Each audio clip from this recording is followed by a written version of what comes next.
I actually wanted to talk about a couple of different books because I feel like gender and sexuality is just like such a journey. So the first book that came to mind with this prompt is that I read this book, I think I would have been about 14 because I definitely read it right when it came out, and it came out in 2005, called The Will of the Empress. Tamara Pierce is the author who wrote it. It was like a sequel to another series of fantasy books that she had done.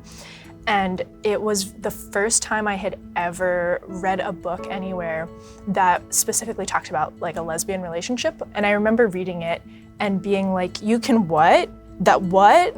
And just like rereading the passage over and over again. I wasn't even out to myself at that point, so I wasn't reading it and being like, yes, this is a character I identify with. It just really stuck with me, and sort of looking back as an adult who is out now, it's easier for me to draw a parallel there and realize how important that representation was to me. And the second thing I wanted to talk about is, as I mentioned, like gender and gender identity can be such a journey, and I identify as non-binary.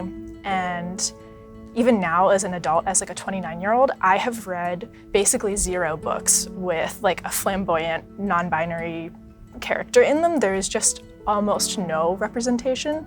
And the first time I actually came across a character, or not even a character, this is a real person, this was nonfiction, who I felt like really aligned with my gender identity, was I was reading this book that was recommended to me called We Both Laughed in Pleasure, which is the diaries of a transmasculine person, Lou Sullivan, from the 1960s through the early 90s.